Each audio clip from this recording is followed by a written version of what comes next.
บ่ใส่มันซุกมาแล้วจ่อมันจะลงข้ามมาแข็งอ๋อ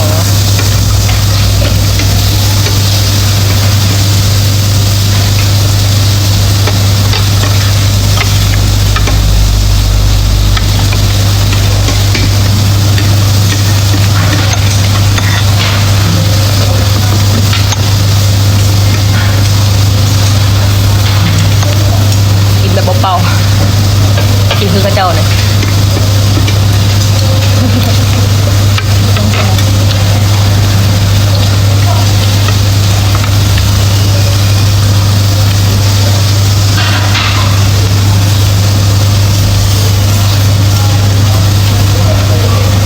ใส่ยังไงสูบ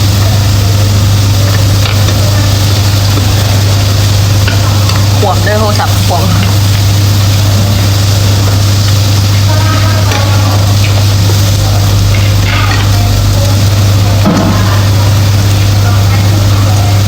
เอาติดอะไรบ้างเน็ตบ้าง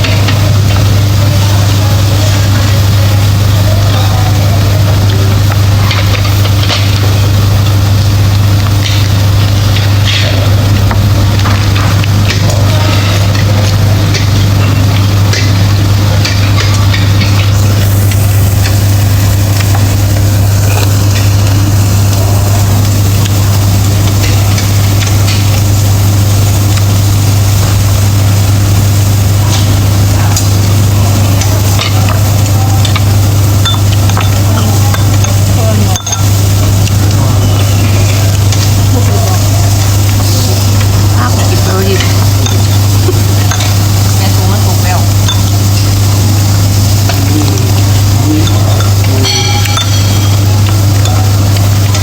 แซ่บแห้งเกลียงอันนี้รวมมาผสมกันเลยแกะกินอันนี้บ้าง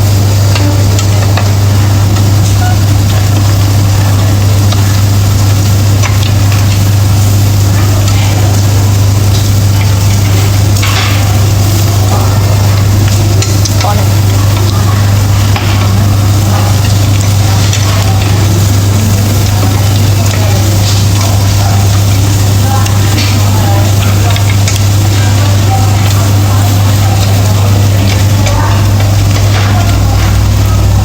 ใส่บักเขือ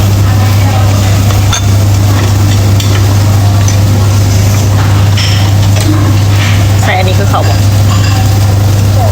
แซ่บปะต้องใส่อันนี้เนี่ยสุกแล้วเหลือ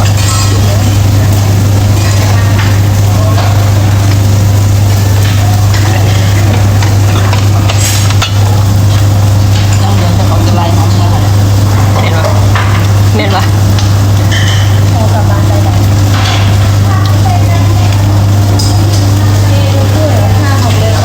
ต้องใส่กิมจิบุสุ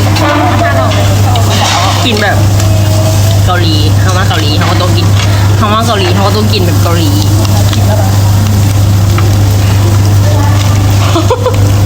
ตาลูดตาชวนลูด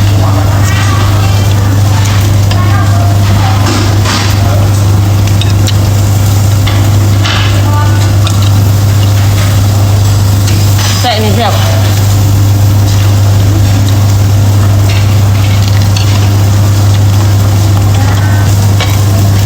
ไปเยอะแฮะ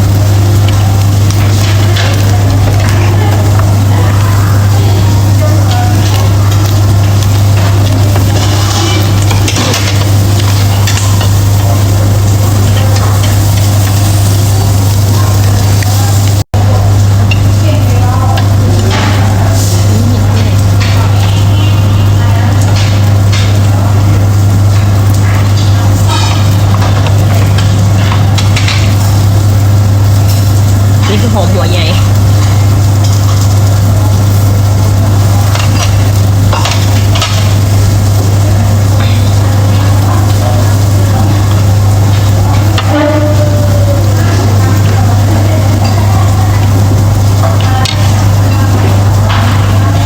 เอาจะเอาเข้าปากจะได้มานี่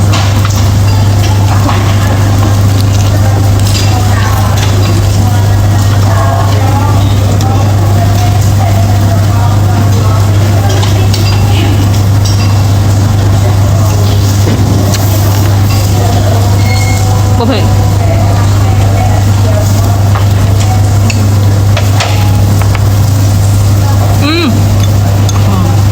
เจ็ดอยู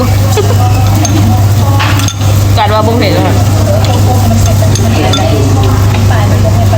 ฝ่ายมันบ่มีรสชาติเลยมาฮอดตัวนี้โอ้ย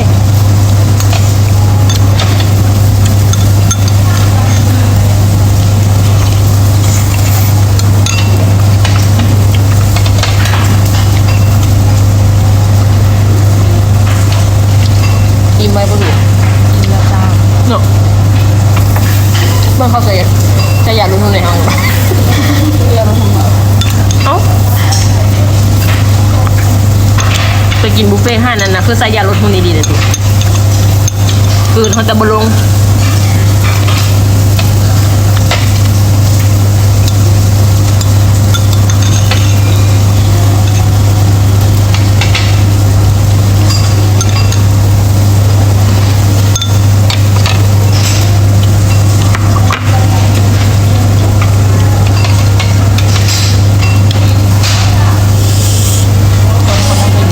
ส่งงาน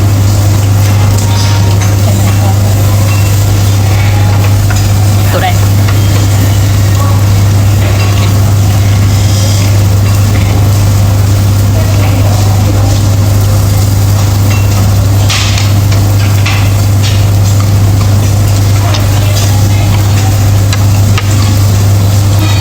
ใส่เจียวหลายๆ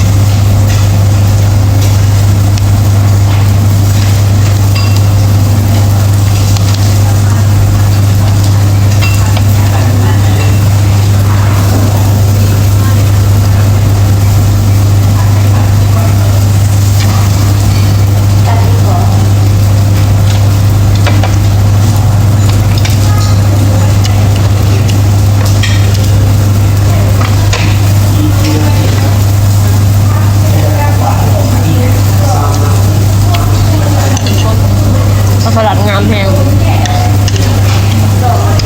งามผักสลัด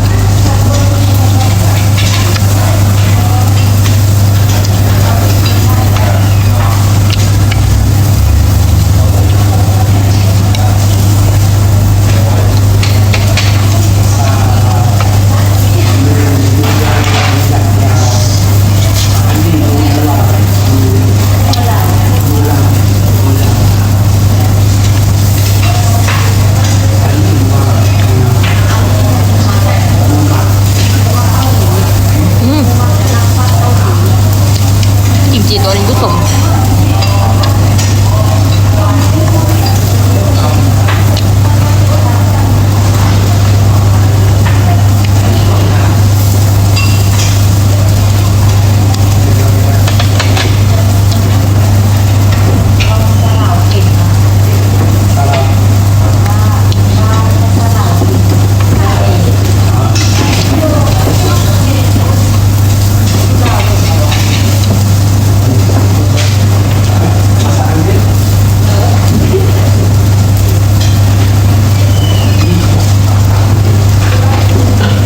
โอ้น้ำเด็ดตรงว่าเป็นภาษาเกาหลีเลย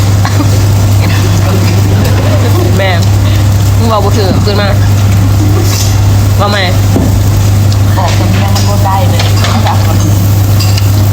ขอน้ำหน่อยบ่ได้บ่ได้บ่ได้บ่ได้บ่ได้ยังบอกใครเจงด่าเขาอีก ไปมันได้บอกว่าพาไปเชียงใหม่เลย